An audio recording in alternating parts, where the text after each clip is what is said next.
মই বৰপেটাৰ পৰা কলগাছিৰ ফালে যাওঁতে বৰষুণ দেখি ব্ৰিজখন নাপাওঁতে তাতে মোক পুলিচজনে ৰাস্তাতে ৰখাইছে, বাইক লৈ আহি পেলাই মোৰ বাইকৰ আগত ৰখাই পেলাই মোৰ হেলমেট নাছিলে, কিন্তু মোৰ ড্ৰাইভাৰজনৰ হেলমেট আছিলে।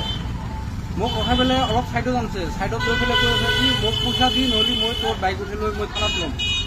মই ভয়তে মানে তেতিয়া আৰু মই তেখেতক সুধিলোঁ কিমান দিব লাগিব, ক'লে যে মোক যিমান পাৰা দি লৈ। মই ক'লোঁ মোৰ লগততো পইচা নাই, 200 টকা এটা আছে, দে মোক 200 টকাই দি। মই ক'লোঁ ৰিচিপ্টখন দিয়ক, পইচা লৈ সি লগালগ মানে গুচি গ'ল, নাৰখিলে। মই ৰিচিপ্টৰ কাৰণে মই খুজিলোঁ, কিন্তু নৰখিলে। তাতে কি পুলিচটো থিয় হৈ আছিল নেকি? পুলিচটো থিয় হৈ নাছিলে, বাইকখন লৈ আহিছে, ময়ো যাই আছোঁ, সিও সিটো ছাইডৰ পৰা আহি আছে।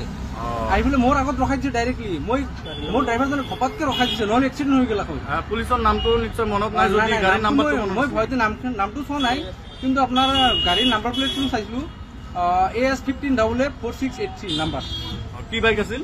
আপোনাৰ NS আছিলে, পালচাৰ NS। ঠিক আছে।